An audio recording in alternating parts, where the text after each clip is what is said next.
number one of a football season? In my personal opinion, I don't think so. So like, after you go through that long 2 weeks of fall camp and then game preparation, you kind of get tired of going against your teammates and you kind of want to go against somebody else. So no, I don't think much can compare to that first game of the season. Kind of the same thing with Ted. Now you got hurt during the year and didn't miss the whole season, but you still missed the last portion of it. Do you appreciate the game more when that happens? And did you learn something maybe being able to observe it from the sideline? You definitely appreciate the game way more because, when you're sitting on the sideline, seeing your team go out there and compete and you can't go out there physically and do it with them, you definitely miss it. You kind of get that hunger for it. But I think the biggest thing I learned was just how to take in the game mentally, and honestly just understanding more positions on the defense and in the secondary, kind of just understand how the defense flows as a whole. But I think the biggest thing that kind of translated and helped was the mental aspect. What was your injury? How did you get hurt? And what was your first reaction upon getting hurt? Did you think it was serious, or what was your thought process right after it happened? Okay, so it took me a while to actually learn how to actually say it, but it was a tibial plateau fracture. Basically kind of just, not necessarily broke my kneecap, but in that a sense. But it happened when we played UCO here, and it was kind of a hit a receiver in the air and kind of just hyperextended my leg, and that force kind of just came down and cracked it. But when it first happened, I didn't think it was that bad. I think I just kind of, how you get that like sharp pain for a second, and then kind of went to the sideline, got help off. But it was kind of weird because we had an ACL injury that kind of happened right before mine, so the doctor was already kind of messing with him. So they kind of took a quick look at my knee, and I'm not a guy that likes to stay down for a while, so I kind of scurried away from everybody so I could try to get back in the game. And I think when I found out it was actually pretty hurt was I actually went back in the game, and I was sent on a blitz, and I got like 3 steps in, and I was like, this is not going to look pretty, but that's how that kind of went. Talk about the secondary a little bit. I mean, you're back. There's some young guys who got some experience back there. There's some new faces.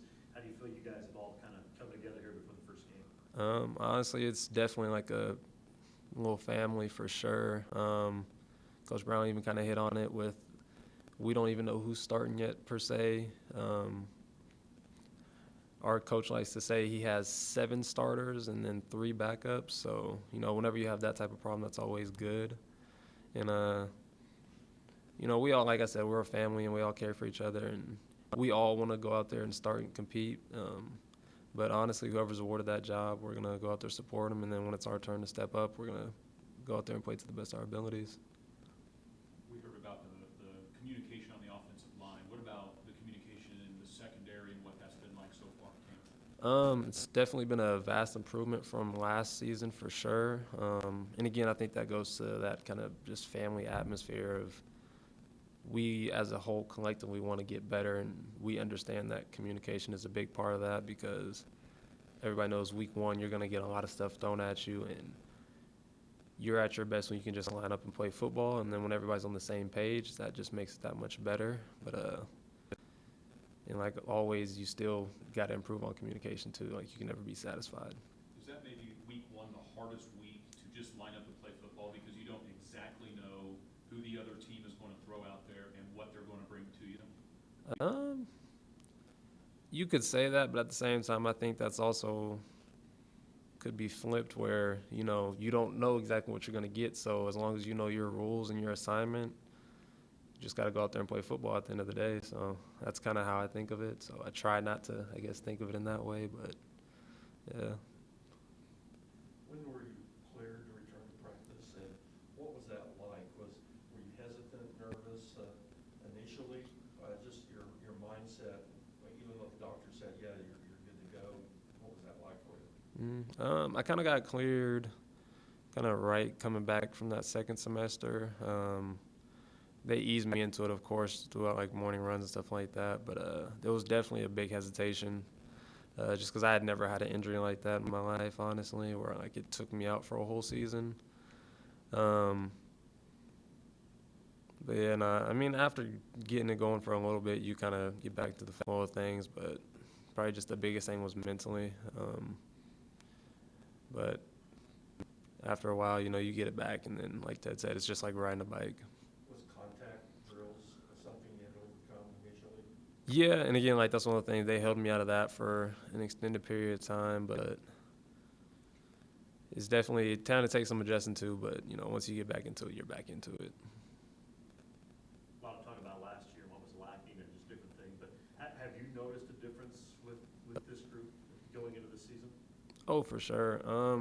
I think hunger is probably the biggest thing, and again, like Coach Brown kind of talked about, and you guys asked him, but after honestly that Sunday before our first fall camp practice, I think we stopped worrying about last year. Like, we came to the reality of what it was, and we understood what we did wrong last year and what we're going to improve on, what we're not going to allow this year.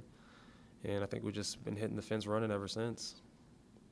From a player perspective, what is it like with 142 teammates outside of yourself trying to get through practice?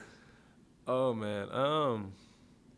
I think honestly it's pretty positive because you got 143 different characters on the team, and everybody brings that different style of energy. So say if I'm lacking in energy one day, I know a teammate of mine, Tyler Cummings, he's going to have energy every single day. He's going to be loud. And then, we all just kind of feed off of each other. So it's different because you got so many different personalities, but we all mesh well together. What are your thoughts about opening up at Northwest Missouri, a legendary program, always a good team in the conference and nationwide? I think as a competitor, like, what more could you ask for? You're going against, like you said, a team that's legendarily been good in their home. Like, you know what the atmosphere is going to be like. The crowd's going to be intense. You kind of not necessarily have your back against the wall, but, being the away team. I don't know. As a competitor, that just excites me, and I'm kind of just ready to go.